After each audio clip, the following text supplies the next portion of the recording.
Hi everyone, Alan here with our Monday night class on discovering Buddhism. Hope you're well.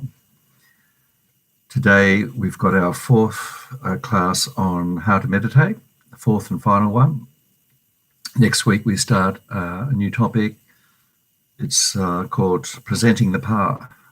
It's like an overview of the Buddhist path to Buddhahood.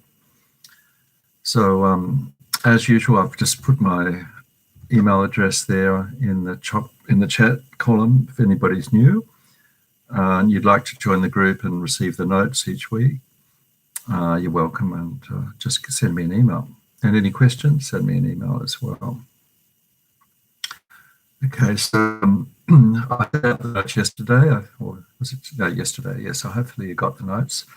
And also I sent out the question and answers that come with this particular module. This is prepared by the Education Department, FPMT. They actually write the course and prepare the questions and so on.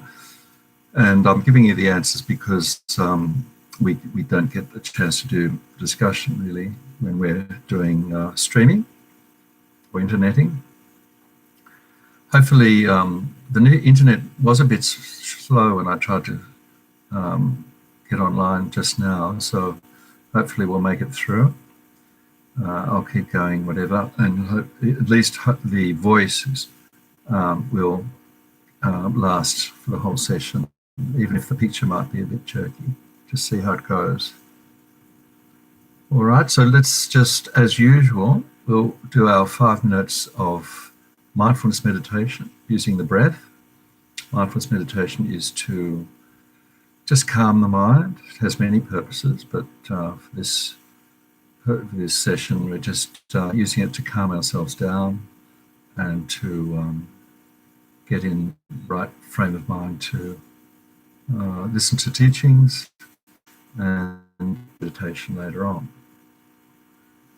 All right, so get comfortable. You could be sitting, lying, any physical posture that's actually the most relaxing. And the object is the breath, just watching the breath, not changing the breath, not judging it, and not having too many expectations. All we're doing is just calming the mind, taking care of our mind.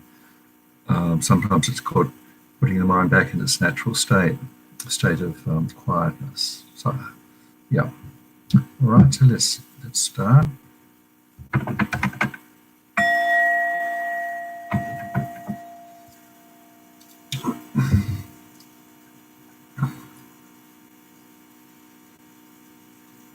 Okay, so we begin by just checking our motivation, a moment to just reflect on how lucky we are to be able to get together, do some meditation, study the incredible teachings of the Buddha.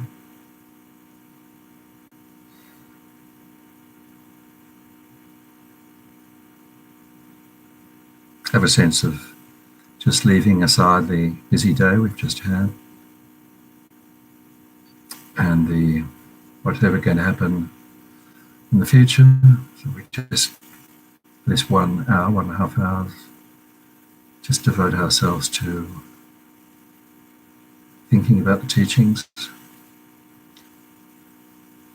And we're doing this to take care of our own minds. And by developing our minds, we benefit others, those around us. And the big, wider motivation is to ultimately travel the path to full enlightenment, become an enlightened being. And as a fully enlightened being, we can be of most benefit to other beings. So it's the benefit of others that we do this practice. Now just come into our body, check we're comfortable. Is the body evenly balanced on the floor or the chair? Shoulders relaxed, spine straight.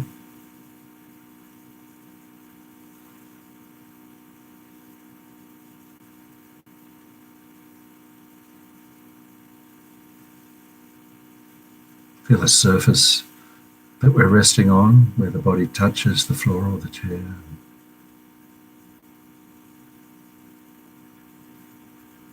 The gentle pull of gravity into the earth, surrendering to that. Nothing to hold on to. Have a sense of breathing out any physical tension in the body. With each out breath, relaxing more deeply.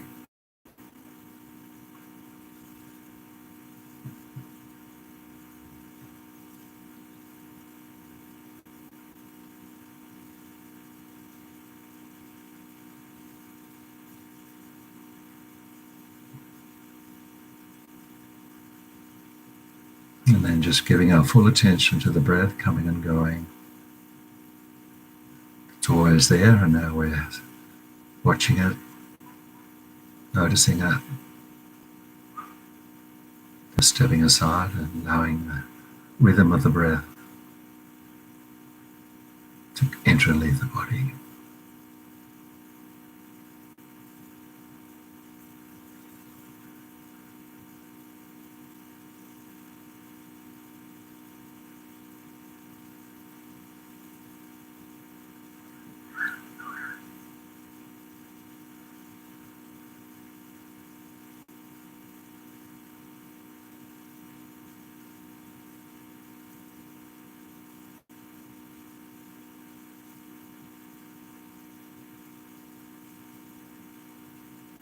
Try counting the breaths if that helps, up to 10.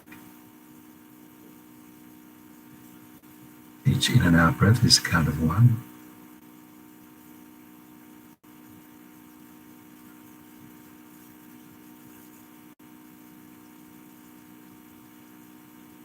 There will always be distractions, mental distractions, that's okay, but we notice them and then we let them go. Back to where they came from, into the mind. And then come back to the breath.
Just resting on the breath.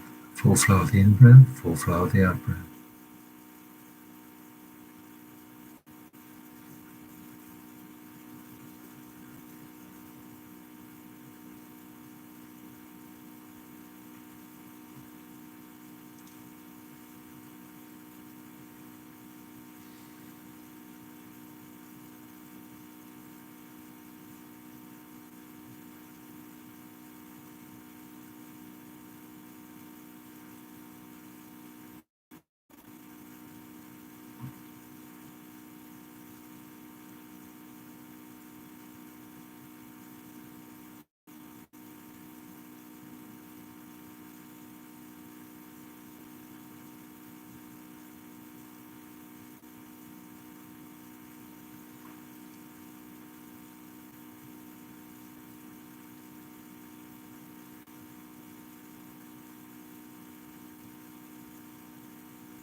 Okay, just relax.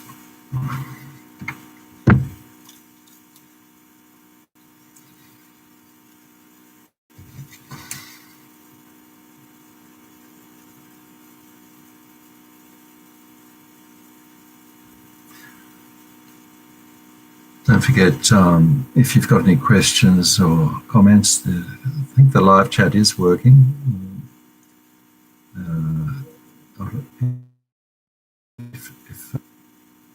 If I can answer them, I'll answer them during the session. Otherwise, I'll send you an email later.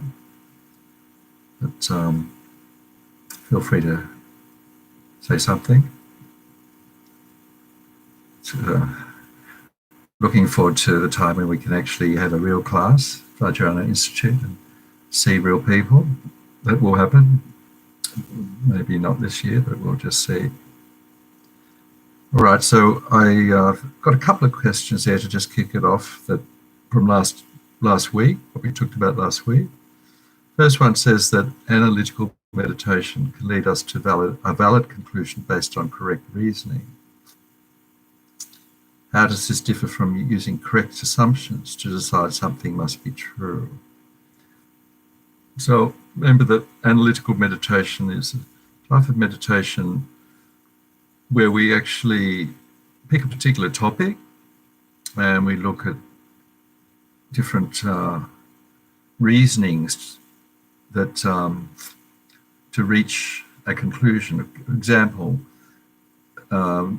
reincarnation, quite a new idea to most Westerners. So the Buddhist teachings say that past lives exist. We've had innumerable, countless reincarnations in the past.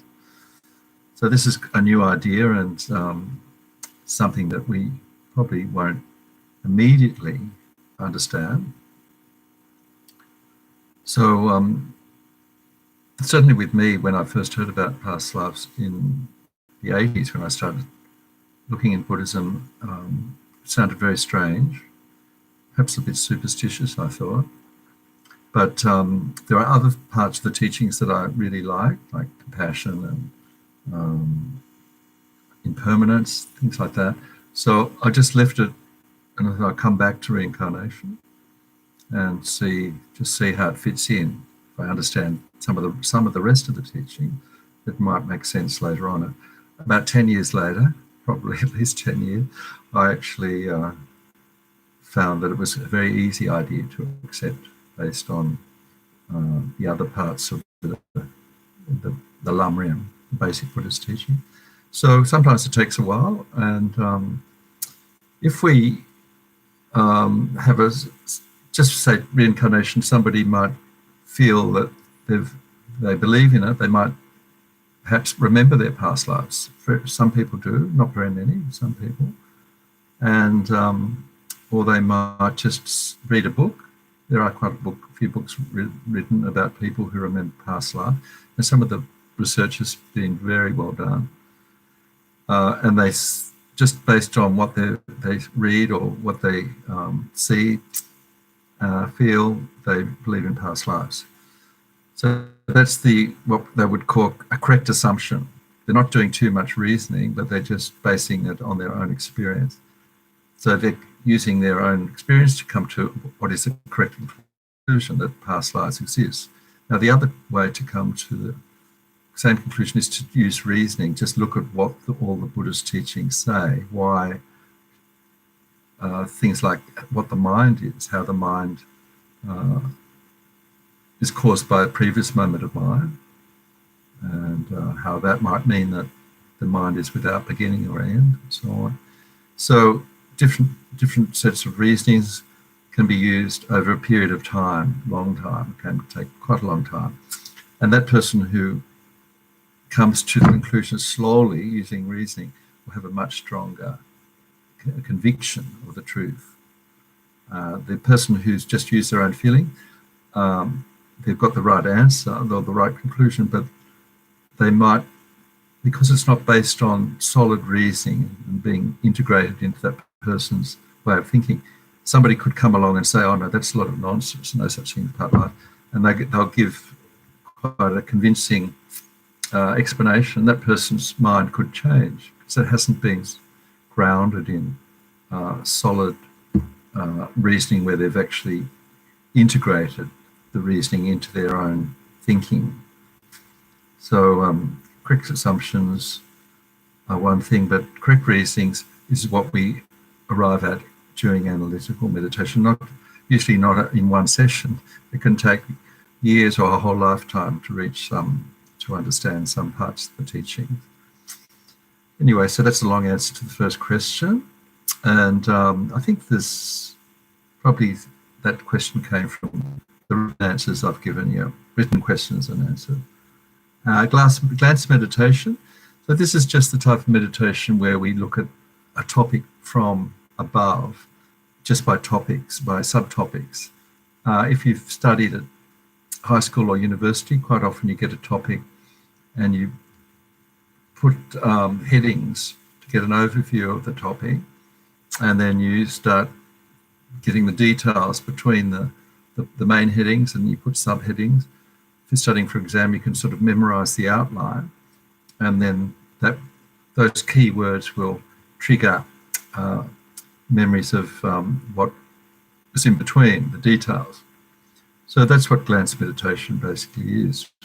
We just use an outline to look at where we're going, the map, and then we get down to the details and go through the details.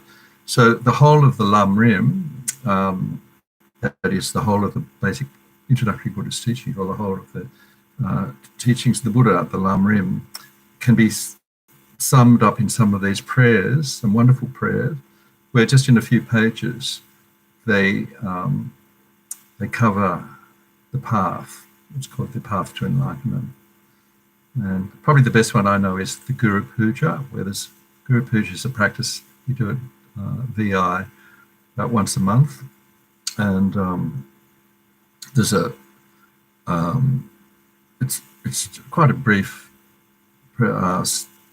teaching and prayers, and very beautifully translated. It's very poetic, and so there's just maybe 2 or 3 pages of summarizing the Lam Rim. It's a glance meditation in just verses, poetic verses. And so that's the Guru Puja.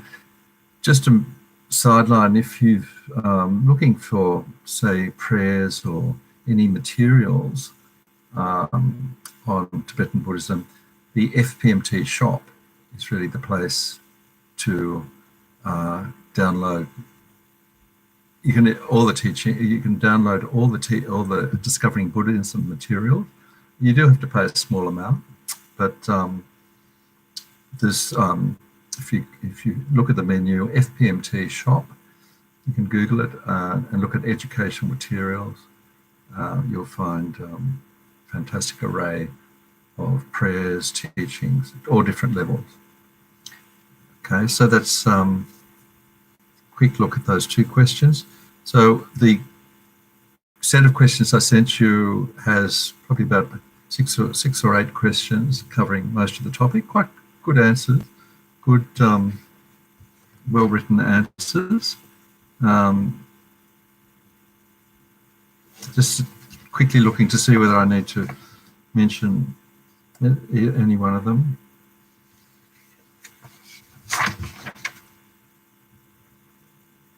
Quite a good question there about motivation, importance of motivation. That's why we spend a few minutes at the beginning of each of our classes setting the mind in the right direction, setting the motivation. And at the end of each class, we dedicate the energy, the positive energy we've generated from doing the teaching, listening to the teaching, studying, doing some meditation. We generate to that motivation. May it benefit others. That's the simple motivation, simple dedication.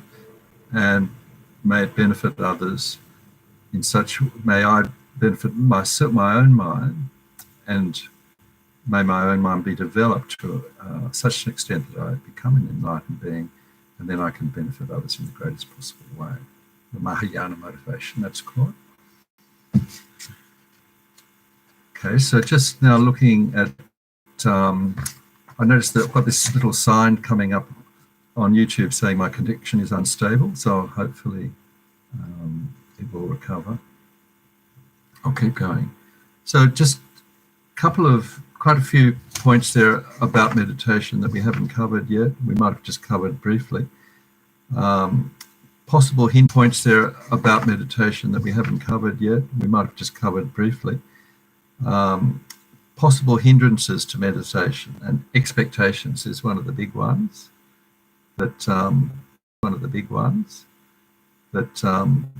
Something. I'm definitely going to study the Dharma and what results, what measurable outcomes. So this can be a disadvantage, can be a hindrance, because it can take time, and we don't always have a good session if we're doing meditation. I feel that our mind is very scattered and think that we've just wasted time doing something. We haven't achieved a blissful state of serenity. So this critical mind, where we're judging our progress too much, can be a hindrance. I think in the West, where you've always got these milestones and outcomes, being so much emphasis on that. This type of thinking is quite different to the approach to Buddhist meditation, Buddhist study, where things can be, just to give you an idea, to become a geshe, which is a very high achievement. It's like a PhD in Tibetan Buddhism, which most of our Western teachers have. It can take at least 20 years of study, and then there's a lot more to do, a lot more retreats to do after that, and so on.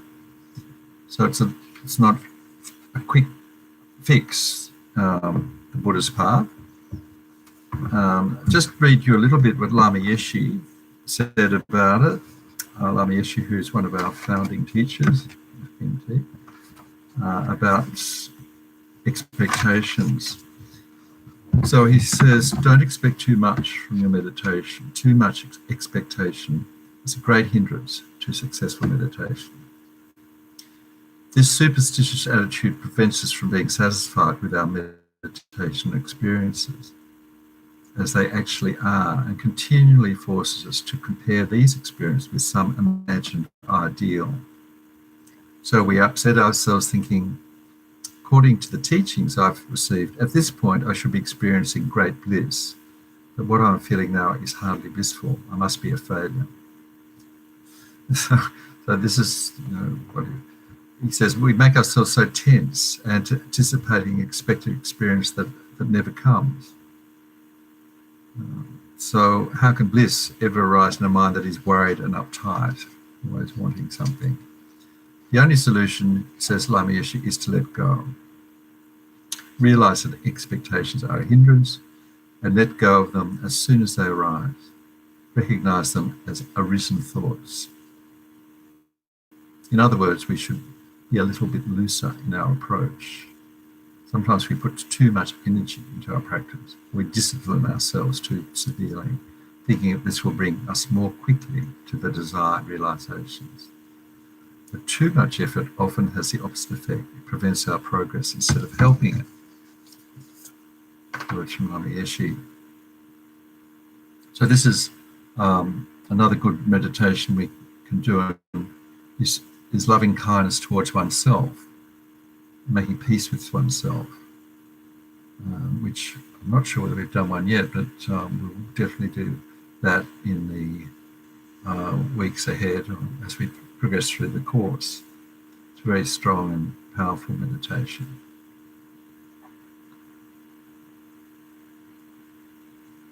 And also rejoicing. Rejoicing is just the feeling of being happy of what we've done.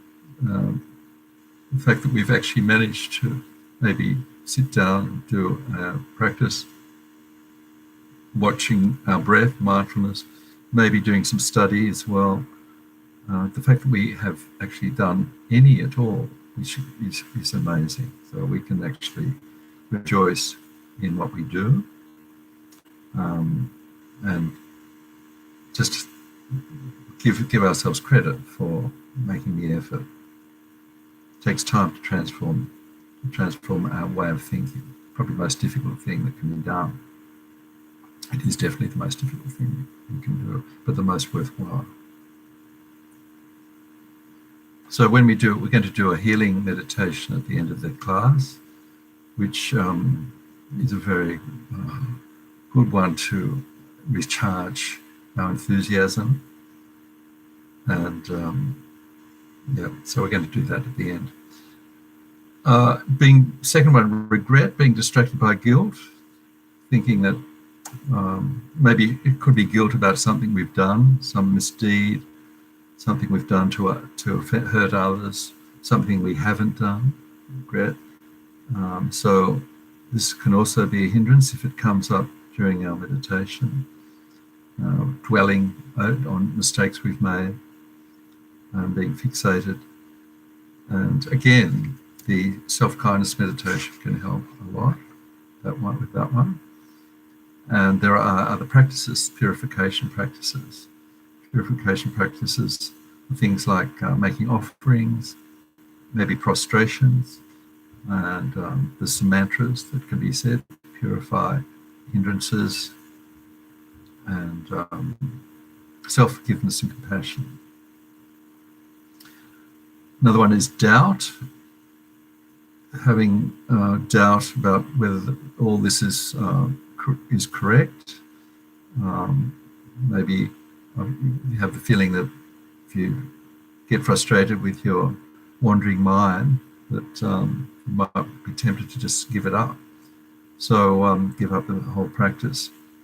But remembering that changing the mind is incredibly worthwhile, but it is difficult and takes time. So perhaps just thinking of one good experience we've had in our practice, maybe 5 minutes of great peace when we've been doing our meditation. We might have a teacher, maybe one of our gurus or teachers, who can inspire us to just a living example that the teachings work. That's what can help enormously. This seeing that, remember when I first heard teachings of Lama Yeshe and Lama Zopa, there was just some incredible power just from being in their presence, that what they're teaching is embodied in their whole persona, in their whole being. So that can be very inspiring, seeing that what they're teaching is possible. It has that effect of creating an amazing living being, seeing that what they're teaching is possible. It has that effect of creating an amazing living being like that. And they're telling us that we can do the same for ourselves. So this idea of self-doubt can be quite a hindrance, so we need to give ourselves encouragement. Other good thing is to read biographies. So it's some terrific biographies written by Westerners and non-Westerners. Life of Milarepa, I've myself found very inspiring. There's if you just look for a book with Milarepa's name, you'll probably come to the life and story of Milarepa, who was one of the great sages from Tibetan history who became enlightened in one lifetime after a very bad upbringing where he actually killed many people. He changed his ways and devoted himself to a great teacher called Mapa, and did such powerful practices in a cave, living on nettles, and became enlightened in one lifetime. So that's inspiring. But a more down-to-earth example would be Cave in the Snow by Tenzin Palmo. Tenzin Palmo was an English nun who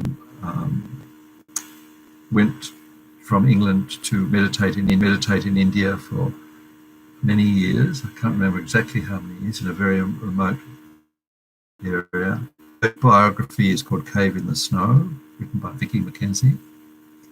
And that's available. Wonderful story. So reading these books are people who've actually lived Western type life, and then they've contacted the Buddhist teachings, contacted a teacher, and been inspired to go and do incredible practices. So it doesn't mean that we all have to go and live in caves, but just to read a story like that. Tenzin Palmo, when the world is normal, when people can travel, she does travel the world. She's been to Sydney many times and led workshops and given teaching.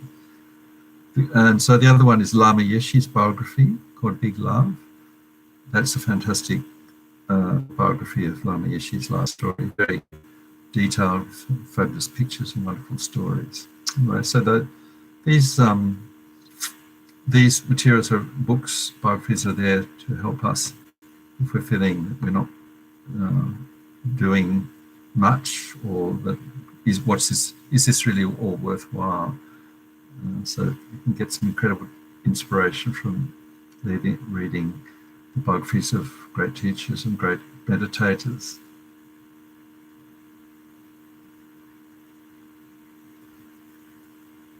The other thing is to develop a routine. Excuse me, I'll just have a drink.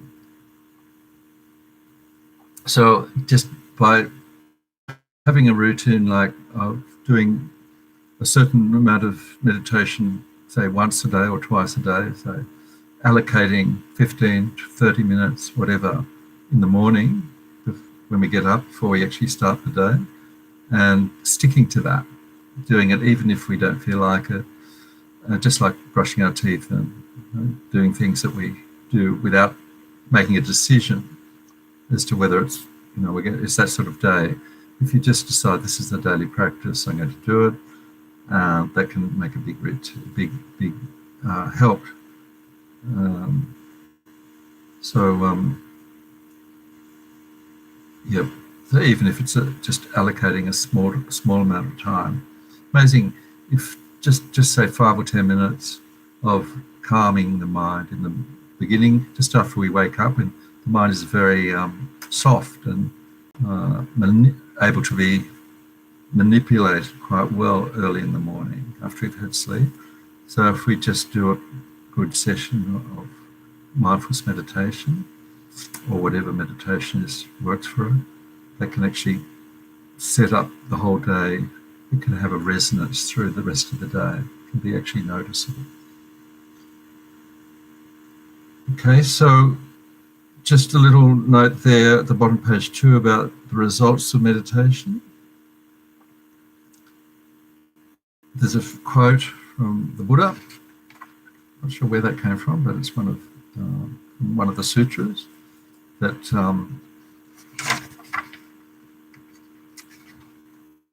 when our mind is liberated from its activity through meditative concentration, we find a sense of peace and serenity during meditation and the lingering effects beyond meditation.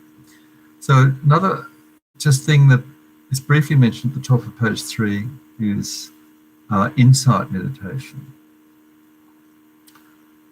So insight meditation we come to later on in the course, and what it is using our cultivation of placement or calm abiding meditation to look at how things exist. So often they call this the teachings on emptiness. So the two main sets of teachings in the Lam teachings are teachings on compassion, and how things exist. That's usually just referred to as emptiness teachings. The emptiness teachings is wisdom, or actually it's more often called wisdom than emptiness, but compassion and wisdom. Wisdom is how ourselves and the world exists, and basically that the message is that there is nothing that is completely without parts. There's no essence that's to the physical world, and no essence to our own makeup. Essence meaning something that's completely unchangeable and concrete. We are based, everything exists subject to causes and conditions. So that sometimes that can be just said it's causative phenomena. So this insight meditation is using our concentrated mind, our calm mind, to place it on this experience of looking at how things exist, and particularly how our self exists, how we, the self meditator, exist. Getting insight as to how things exist in the world. So we'll come back to that later when we do teachings on the module. I think is called the Wisdom of Emptiness later in the course. But ultimately, enlightenment, becoming an enlightened being, a Buddha being, is being able to experience the wisdom of emptiness of all phenomena, having a perfect understanding and experience of the wisdom of emptiness.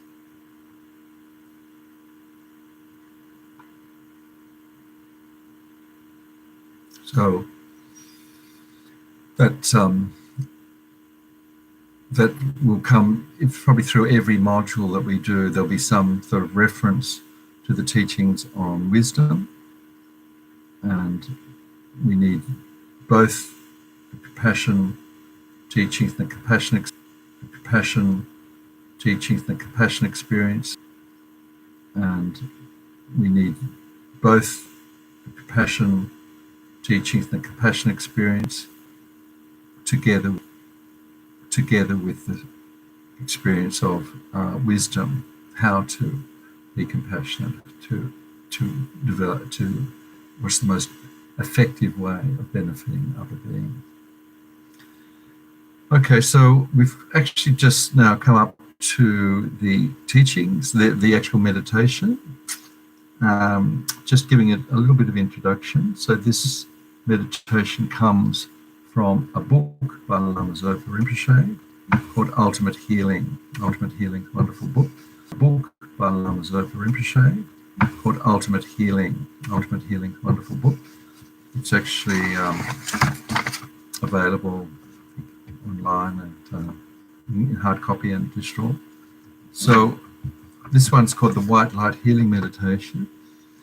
So it uses a combination of visualization and analytical meditation, which is sort of good because in the last 3 weeks or so, we've looked at mindfulness meditation. I mentioned something about using a visual object in our mindfulness meditation, such as an image of the Buddha and so on. And then we've also looked at analytical meditation. So this is like a combination of those different practices. So what we're doing is, I've got the whole thing there, which the whole thing, which is quite long, just so that you can do the practice on your own if you don't have the book. So Lama Zopa gives a good introduction to this particular meditation by pointing out that the diseases we have, the physical diseases, are caused by the mental diseases, what's happening in our mind. So that's background, means that we're doing more than just trying to cure our arthritis or whatever we might have. We're actually doing a practice that's going to actually lead us to overcome all our mental obstacles, mental defilements, emotional, negative emotions, and so on. Now, we actually use a visual image, and white, it can be just white light. It doesn't have to be anything particular. It can be white light. It could be an image of the Buddha. So you could use a Buddha statue and visualize that. Or you could use the stupa, just to my left. Just there is a stupa, which is a representation of the body, speech and mind, or enlightened mind of the Buddha. That form, and you see stupas at centres, like there's quite a big one at Lama, at Vajrayana Institute. You see them on altars. Probably the best example of a stupa would be the Stupa of Great Enlightenment, which is in Bendigo, built the biggest stupa in the world outside Tibet. There's one that's the same size in Tibet. So the Stupa of Great Enlightenment, which is an extraordinary project, FPMT project, led by Ian Green, and it's now been completed externally. The actual external stupa has been completed, Bendigo, and now they're working on like a place for meditate where people can go and meditate, and there all should be shrine rooms and so on. So the stupa is a very powerful image, and we can visualize the stupa radiating white light, white healing light. So we can also visualize our own guru, if we've got a guru, and again radiating white light. And the white light represents all the positive energy of the universe, all the good qualities of all beings in the universe, the unlimited, infinite good qualities of Buddha beings who are in the universe now working for the benefit of sentient beings. And we visualize that white light is coming into our hearts and healing any physical illnesses, and also any non-physical illnesses. You'll see that Lama Zopa says 4 things are purified in this practice: the physical disease, spirit harm. So spirit harm includes some beings who are not enlightened beings, but beings who are able to harm other beings in the form of a spirit form, so that we can't see them. Some people with developed minds can see them. So these beings can actually interfere with our practice. Negative actions. So negative actions are the effect of bad things we've done in the past. So that could be in this life or in previous life. And imprints of negative actions. These are sort of like the cuts that are made on the mind. Remember that all our actions, body, speech, and mind, leave some sort of imprint. Positive actions leave positive imprint with positive results, and negative actions, negative imprints with negative results. So this will be dealt with more when we get to the module on karma. But so this healing practice is going much more beyond healing our physical illnesses.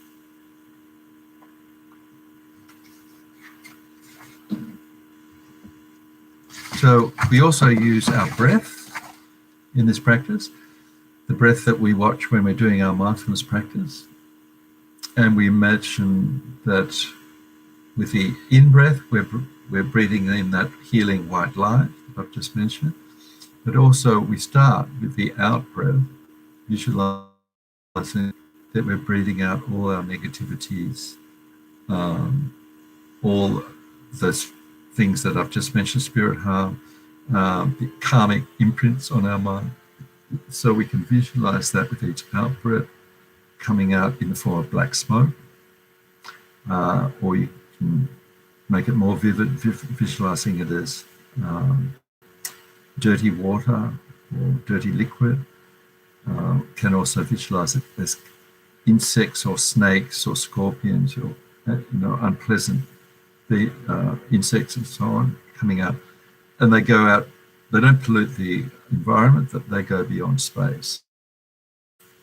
So they're ejected from our body, speech, and mind.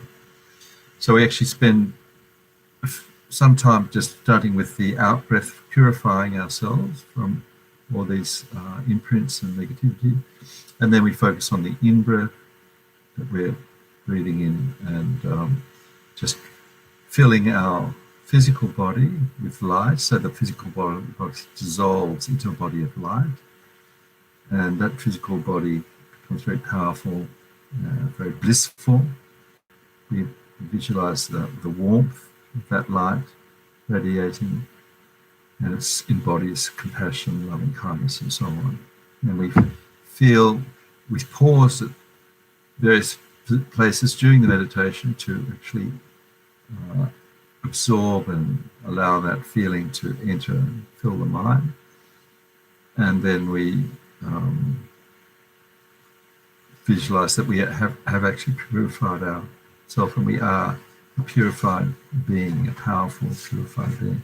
And then finally, we are actually able, as this purified being, to actually radiate the light, loving kindness, compassion to all the beings, all other beings in the universe in human form. So that's actually the practice. Okay. All right, so we'll do that. It might take around about 20 minutes, I think, which means we'll probably finish a little bit early tonight, which is fine. But the connection is a bit tenuous from the messages I'm getting from YouTube. All right, so just get a comfortable position and we will start the white light healing meditation.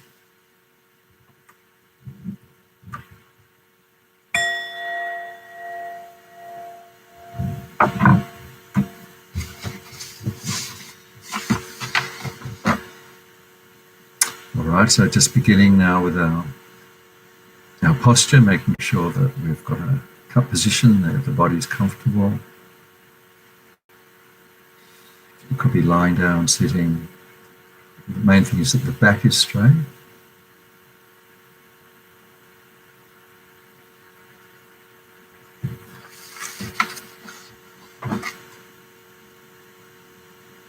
And we'll start with Lama Zopa's motivation for the practice. Why are we doing this practice?